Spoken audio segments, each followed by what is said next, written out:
They live along the shore and on islands in the southern part of Lake Victoria, near the borders of Kenya and the once turbulent Uganda.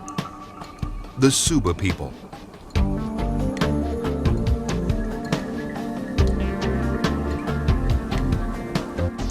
About 25,000 Subas live on Mfangano Island with no electricity or running water.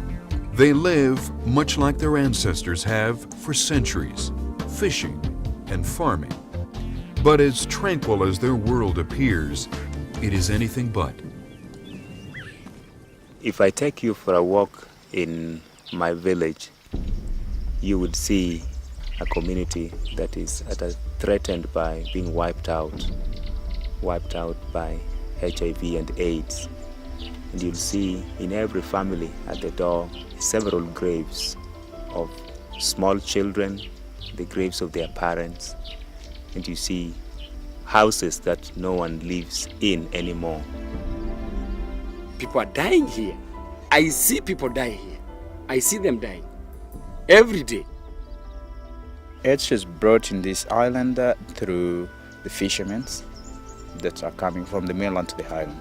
It's sexually transmitted because of polygamy. This area has a very high rate of polygamy. Once one person got the virus, then he would proceed to pass it on to all the co-wives. Once the husband has died, the cousins, members of the family, have to remarry every remaining wife. So this continues, and soon wipes a whole family.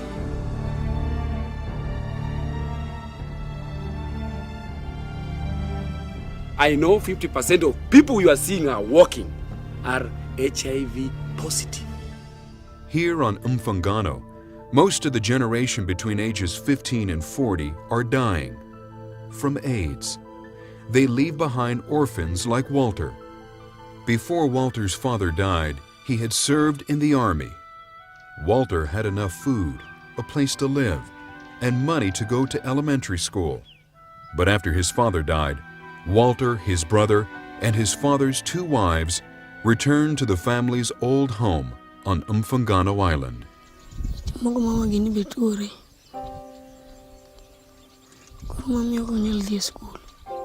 Here, both of his mothers, infected by their husband, became ill.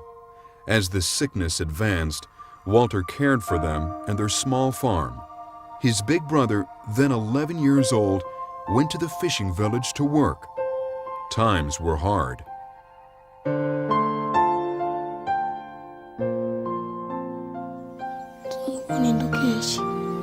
On average, they ate 2 or 3 times a week. The disease took its course, and both Walter's mothers died.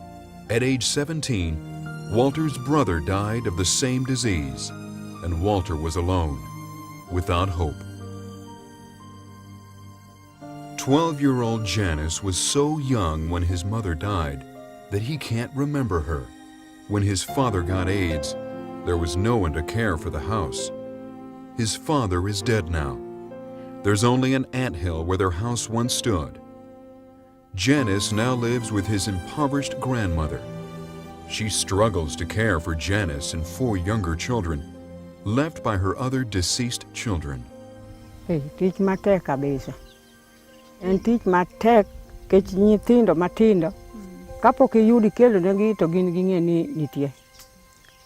Gombo nadwaro kamano nego gisom to kaka nyalo time matama. Most of these kids are living with old grandparents that can hardly take care of them in any way. So children go without food. For some of them, they don't have shelter. They seek for where to sleep in other people's homes.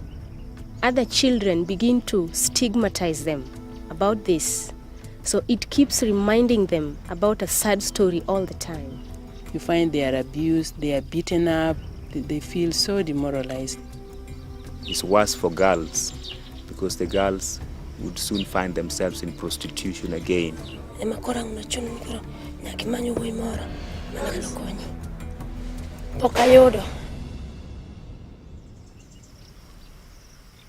Neither the government nor the local community has the resources to help care for the growing wave of AIDS orphans. Naphtaly Mattah, the leader of the Suba Bible translation work, and his wife Nerea, a gifted teacher, were moved to action by the plight of the Suba children. God spoke the need, the plight for these children in our hearts. Soon their small home would not accommodate all the children who needed help. We began to support them, to live with them, but the need was just too big. So God put the vision for Gethsemane Garden Christian Centre into our hearts. As Naphtaly shared this vision with other caring Christians, Gethsemane Garden Christian Centre was born. In January 2003, Gethsemane opened its doors to 110 students in kindergarten through 3rd grade. Most of the students are AIDS orphans, like Walter and Janice. I feel I have played a role in bringing hope in their lives. One way is by exposing them to the Word of God, which I believe is what will solve their spiritual problem. And exposing them also to quality education. I believe out of this they will be able to succeed in life. Gethsemane comes in to offer a home for these children, and not just a home, but a Christian home for these children. A home that they would call their own, under the care of Christians who will nurture them and bring them up into the ways of the Lord.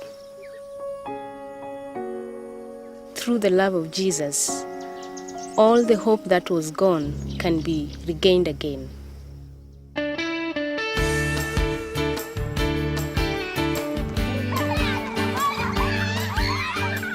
Here they have hope. Here they have a Christian education. They have people who are loving them and taking care of them. We are eating the food. We are bathing. We are sleeping on the mattresses. And we are learning in the class.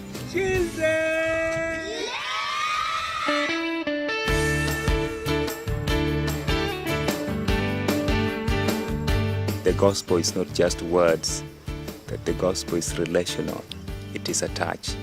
Here is the opportunity God has given us, not only to be a blessing, but to touch these children, to carry them in our laps and see them go to sleep, and to see their faces light with joy. We are here to play the parts of their parents, love them, touch them, share with them, hold them. Gethsemane's vision is to add 1 school grade each year, impacting their students through high school graduation. But the vision goes beyond the walls of the school. Their desire is to bring help and hope to the entire island of Mfangano and all the Suba people. These children would be empowered to carry the very light and the very hope that has been given to them to their communities. I would wish that everybody here is saved and they know God. Then that prostitution shall have been gone.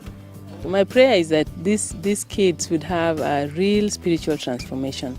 They need a real spiritual healing. At Gethsemane, once forgotten children receive food and shelter, love and stability, and education to prepare them for the future, and training in sexual purity and abstinence to break the destructive cycle of AIDS. But even more importantly, at Gethsemane, each young life can discover peace and purpose in a relationship with Jesus Christ. One thing I would like these children to have and to know in life is just these 3 words of hope, and that is that Jesus loves me. That when all hope is gone, I can live again and rebuild my community, my life, and tell of the love of Jesus to the rest of the world.